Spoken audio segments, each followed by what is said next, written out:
আসসালামু আলাইকুম বন্ধুরা, আশা করি আপনারা সবাই অনেক ভালো আছেন। তো আজকের এই ভিডিওতে আমরা আলোচনা করব OnePlus 9RT 5G এই ফোনটি নিয়ে। তো আসলে অনেকে অপেক্ষা করতেছিলেন যে OnePlus 9RT 5G ফোনটি নিয়ে। তো এই ফোনটির আজকের এই ভিডিওতে আমরা এর স্পেসিফিকেশন এবং কি কি ফিচার প্রোভাইড করবে সম্পূর্ণ বিস্তারিত নিয়ে আলোচনা করব। এই ফোনটি কবে নাগাদ ইন্ডিয়ান মার্কেটে লঞ্চ হবে এবং এটা কবে নাগাদ বাংলাদেশ মার্কেটে আসবে, এর প্রাইসটা কেমন হবে এবং কি কি স্পেসিফিকেশন থাকছে এই ফোনটির মধ্যে আজকের এই ভিডিওতে আমরা ইন ডিটেলস আলোচনা করব। তো চলুন বন্ধুরা শুরু করি। তার আগে বরাবরের মতো আবার আপনাদের কাছে অনুরোধ থাকবে আমাদের চ্যানেলটি সাবস্ক্রাইব করে পাশে থাকা বেল বাটনটি অল করে দিবেন। আমরা চলে যাচ্ছি আমাদের ভিডিওতে। সর্বপ্রথম কথা বলবো আমরা এই ফোনটির ডিজাইন নিয়ে। তো এই ফোনটির ডিজাইনে তেমন কোনো পরিবর্তন করা হয়নি। OnePlus 9R এবং OnePlus 9RT প্রায় সিমিলার ডিজাইন রাখা হয়েছে। এর ক্যামেরা বাম এবং এর ডিজাইনটা খুবই সুন্দর রাখা হয়েছে। এছাড়া ফোনটি কিন্তু তৈরি করা হয়েছে মেটালিক ফ্রেম দ্বারা এবং ফোনটিতে কিন্তু খুব ভালো ফিনিশিং করেছে। এখানে কিন্তু টেক্সচার ফিনিশ ব্যবহার করা হয়েছে, যার কারণে ফোনটিতে কোনো ফিঙ্গারপ্রিন্ট ছাপ কিন্তু দেখতে পারবেন না আপনারা। তো ফোনটির বডি ডাইমেনশনের ক্ষেত্রে কিন্তু আপনারা 162.2 মিলিমিটার হাইট, 74.6 মিলিমিটার ওয়াইড এবং 8.3 মিলিমিটার থিকনেস পেয়ে যাবেন এই ফোনটির মধ্যে এবং ফোনটির ওয়েট পেয়ে যাবেন আপনারা 198.5 গ্রাম। ওভারঅল এই ডাইমেনশন কিন্তু ফোনটির জন্য খুবই ভালো, যেহেতু এটি ফ্ল্যাগশিপ ফোন সেহেতু এতটুকু কিন্তু এই ডাইমেনশন থাকতেই পারে, তাহলে কিন্তু হাতে একদমই সিলি লাগবে। তো দেন এই ফোনটির ডিসপ্লে নিয়ে কথা বলবো। তো এই ফোনটিতে আপনারা পেয়ে যাবেন 6.62 ইঞ্চি সুপার অ্যামোলেড প্যানেলের ডিসপ্লে। এখানে কিন্তু E4 অ্যামোলেড প্যানেলের ডিসপ্লে ব্যবহার করা হয়েছে, যেটি কিন্তু খুবই প্রিমিয়াম কোয়ালিটির একটি ডিসপ্লে। ফোনটির ডিসপ্লেতে আপনারা রিফ্রেশ রেট পেয়ে যাবেন 120 হার্টজ এর ডিসপ্লে রিফ্রেশ রেট এবং এখানে কিন্তু HDR10 এর সাপোর্ট আপনারা পেয়ে যাবেন, যেটি কিনা HDR10 প্লাস সাপোর্টেড। আরো একটা গুরুত্বপূর্ণ বিষয় হচ্ছে এখানে কিন্তু আপনারা টাচ স্যাম্পলিং রেট পেয়ে যাবেন 600 হার্টজ টাচ স্যাম্পলিং রেট। আপনারা বুঝতে পারতেছেন যে 600 হার্টজ টাচ স্যাম্পলিং রেট মানে কিন্তু একটা অত্যন্ত একটি ভালো বিষয়। আমরা কিন্তু এখন পর্যন্ত যে ফোনগুলো দেখে এসেছি সেগুলোতে কিন্তু অবশ্য আমরা সর্বোচ্চ দেখে এসেছি 180 হার্টজ এর টাচ স্যাম্পলিং রেট, সেখানে এই ফোনটি কিন্তু 600 হার্টজ টাচ স্যাম্পলিং রেট কিন্তু আমাদেরকে প্রোভাইড করতেছে। তো এই ফোনটির ডিসপ্লে আসলে তেমন কিছুই বলার নেই। ফোনটির ডিসপ্লে রেজুলেশন হিসেবে আপনারা পেয়ে যাবেন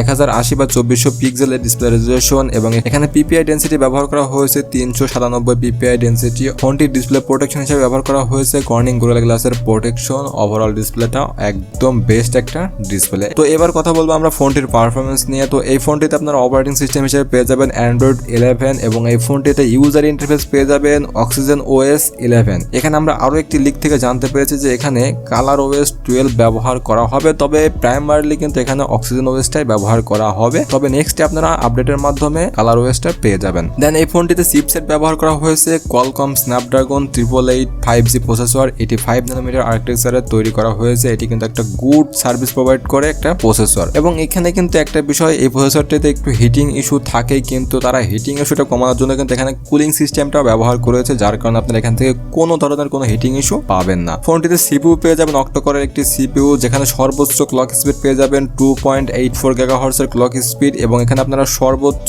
4টি কোরাও 680 সিপিইউ পেয়ে যাবেন। এছাড়া জিপিইউ ব্যবহার করা হয়েছে Adreno 660 জিপিইউ। এটাতেও কিন্তু খুবই ভালো গেমিং পারফরমেন্স আপনারা পেয়ে যাবেন ওভারঅল এই ফোনটি থেকে। এছাড়া এই ফোনটিতে র্যাম ব্যবহার করা হয়েছে 8GB এবং 12GB এবং স্টোরেজ ব্যবহার করা হয়েছে 128GB এবং 256GB। এখান থেকে আপনার ইচ্ছা মতো আপনি নিতে পারবেন, যেটা আপনার পছন্দ। এছাড়া এই ফোনটিতে র্যাম টাইপ রাখা হয়েছে LPDDR5 এবং স্টোরেজ টাইপ রাখা হয়েছে UFS 3.1। ওভারঅল এই এসওসি সেটআপ কিন্তু খুবই মারাত্মক একটা এসওসি সেটআপ। এখান থেকে আপনারা যে কোনো game high resolution ultra graphics যে কোনো ভাবে আপনার ইচ্ছা মতো খেলতে পারবেন। কোনো সমস্যা, কোনো ল্যাগ, কোনো হিটিং ইস্যু আপনারা এই ফোনটি থেকে পাবেন না। এছাড়া রেগুলার কাজগুলো তো একদম পানির মতো আপনারা করতে পারবেন এই ফোনটি দিয়ে। তো এবার কথা বলবো এই ফোনটির ক্যামেরা নিয়ে। তো এই ফোনটিতে আপনারা 3টি ক্যামেরার একটি সেটআপ পেয়ে যাবেন। তো এই ফোনটিতে আপনারা মেইন ক্যামেরা হিসেবে পেয়ে যাবেন 50 মেগাপিক্সেলের Sony IMX 766 একটি সেন্সর, যেটি হচ্ছে OIS সাপোর্ট করবে। এছাড়া এই ফোনটিতে আপনারা পেয়ে যাবেন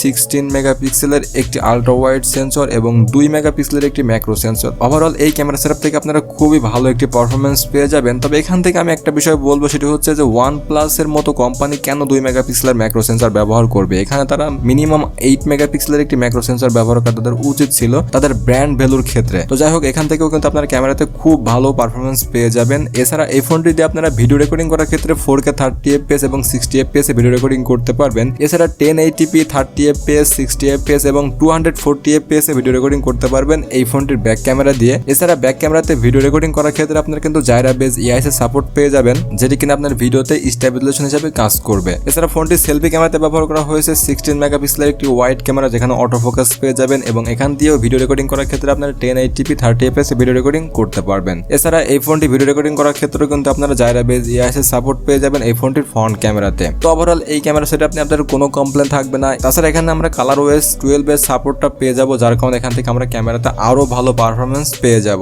ওভারঅল এই ফোনটির ক্যামেরা পারফরমেন্স ডিসপ্লে কোনো কিছু নেই, কিন্তু কোনো কমপ্লেন নেই। এবার কথা বলবো এই ফোনটি আমরা ব্যাটারি নিয়ে। এই ফোনটিতে ব্যাটারি হিসেবে ব্যবহার করা হয়েছে 4500 মিলিঅ্যাম্পিয়ারের একটি ব্যাটারি এবং এখানে চার্জার ব্যবহার করা হয়েছে 65 ওয়াটের একটি ফাস্ট চার্জার। এই চার্জারটি ব্যবহার করে মাত্র আধা ঘন্টার মধ্যে আপনারা 100% চার্জ করে নিতে পারবেন এই ফোনটিতে। এছাড়া সব সেন্সরগুলো যেহেতু হাই কোয়ালিটির সেন্সর পেয়ে যাচ্ছে, সেহেতু এখান থেকে আমরা একদিনের ব্যাটারি ব্যাকআপ কিন্তু আশা করতে পারি। এছাড়া ফোনটির সেন্সরের কথা বলতে গেলে আপনারা এখান থেকে সকল ধরনের সেন্সরগুলো পেয়ে যাবেন। এছাড়া ফোনটিতে আন্ডার ডিসপ্লে ফিঙ্গারপ্রিন্ট সেন্সর ব্যবহার করা হয়েছে, শুধুমাত্র এখানে রেডিও সেন্সরটা আপনারা পাবেন না, এটা রেডিও সেন্সরটা এখান থেকে আউট করে দেওয়া হয়েছে। তো বন্ধুরা এই ছিল আজকে আমাদের OnePlus 9RT ফোন এবং এই ফোনটি ইন্ডিয়ান মার্কেটে 19 অক্টোবর লঞ্চ হতে যাচ্ছে এবং এই ফোনটি বাংলাদেশ মার্কেটে নভেম্বর অথবা ডিসেম্বর মাসের মধ্যে চলে আসবে বলে আমরা আশা করতেছি এবং এই ফোনটি ইন্ডিয়ান মার্কেটে আপনারা পেয়ে যাবেন 42 থেকে 44,000 রুপির মধ্যে। এবং এই ফোনটি যদি বাংলাদেশে আসে, এখানে হচ্ছে ইন্ডিয়ার থেকে বাংলাদেশের প্রাইসটা অনেকটা বেশি হয়ে যায়, তবে আমরা আশা করতেছি এই ফোনটি বাংলাদেশে আসলে 47,000 টাকা থেকে শুরু করে 55,000 টাকার মধ্যে আমরা এই ফোনটি বাংলাদেশ মার্কেটে পেয়ে যাব অফিসিয়াল ভাবে। আপনারা আনঅফিসিয়াল ফোন কেনার কোনোভাবে চেষ্টা করবেন না, কারণ বাংলাদেশ থেকে আনঅফিসিয়াল ফোন একদম ব্যান করা হয়েছে। তো বন্ধুরা এই ছিল আমাদের আজকের ভিডিওটি যদি আপনার ভালো লেগে থাকে তাহলে অবশ্যই ভিডিওতে একটি লাইক দিবেন, বন্ধুদের কাছে শেয়ার করবেন এবং এরকম নতুন নতুন আপডেটেড ভিডিও পাওয়ার জন্য আমাদের চ্যানেলটি সাবস্ক্রাইব করে পাশে থাকা বেল বাটনটি অল করে দেবেন। তো ভালো থাকুন, সুস্থ থাকুন, দেখা হবে নেক্সট কোনো ভিডিওতে। আল্লাহ হাফেজ।